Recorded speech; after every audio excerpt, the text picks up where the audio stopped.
Vous pensez qu'avec ses ailes en lame de rasoir, le personnage d'Angel dans X-Men Apocalypse risque bien de passer du côté obscur de la force? Ça tombe bien, nous aussi.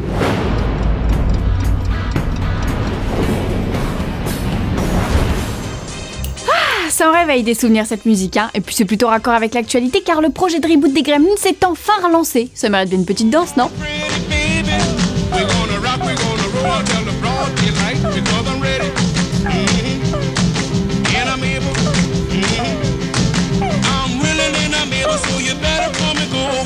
Je dis enfin car ce projet de reboot, on en entend parler depuis des années. Joe Dante avait même confié à Empire qu'un remake verrait probablement le jour sans qu'il ait à donner son accord. D'ailleurs, les plus fidèles d'entre vous s'en souviennent peut-être car nous en avions parlé dans l'épisode 20 de Fanzone il y a maintenant 2 ans. En début d'année, le scénariste Seth Grahame-Smith présente une ébauche de script à Steven Spielberg et Chris Columbus, respectivement producteurs et scénaristes des Gremlins. Mais à l'époque, Grahame-Smith n'est pas très confiant. Selon lui, ils sont tous trop occupés ailleurs pour se consacrer pleinement à ce reboot. Mais occupés à quoi d'ailleurs? À ça, vous pensez?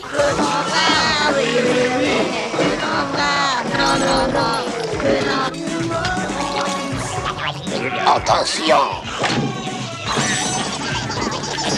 Bon allez, là on fait du mauvais esprit. On a cru le projet de film mort et enterré, du moins jusqu'à la semaine dernière. Warner a relancé la machine, a mis Seth Grahame-Smith au placard et embauché Carl Ellsworth, le scénariste de Red Eye et Paranoiac, qui bosse actuellement sur l'adaptation du comics Why the Last Man. Si le film avance pour l'instant sans Joe Dante, Steven Spielberg et Chris Columbus seraient eux rattachés à la production. Mais alors serait-ce un reboot ou un Gremlins 3? Le scénario de Seth Grahame-Smith n'occultait pas les événements des précédents films mais présentait de nouveaux personnages. Carl Ellsworth va-t-il s'en inspirer? Affaire à suivre en espérant que tout ceci ne finisse pas en massacre.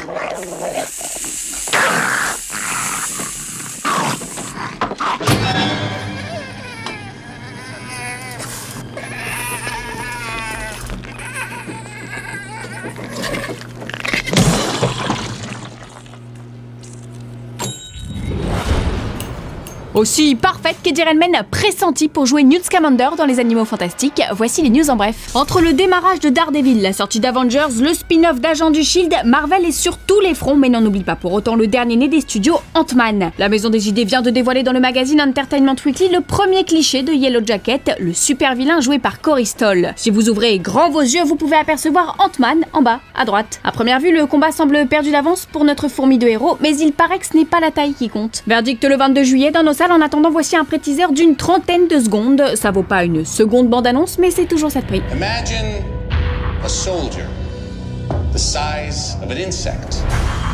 Tomorrow. If you give godlike powers to everyone, it's gonna be chaos. See the exclusive world trailer premiere for Marvel's Ant-Man.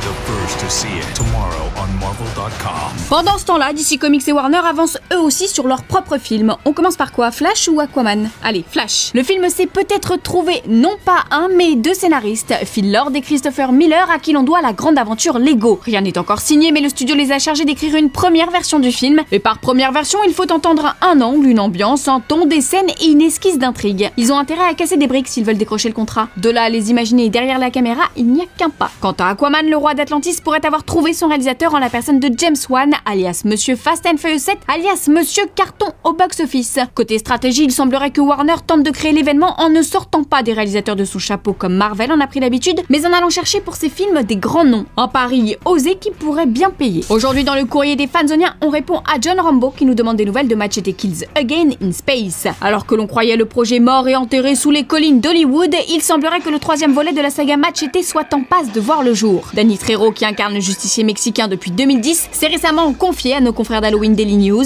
Il a ainsi confirmé que le tournage devrait démarrer courant 2015. Sans surprise, Robert Rodriguez rempile. Reste à savoir si Michelle Rodriguez, Alexa Panavega, Lady Gaga et Leonardo DiCaprio, tous aperçus ou plus ou moins aperçus dans la fausse bande-annonce du film, embarqueront eux aussi pour l'espace. On a quand même un petit doute sur le dernier cité. Mais bon, toujours est-il qu'on souhaite à ce Machete Kills Again in Space des résultats au box-office moins catastrophiques que le second opus de la saga, qui n'avait rapporté que 15 millions de dollars dans le monde.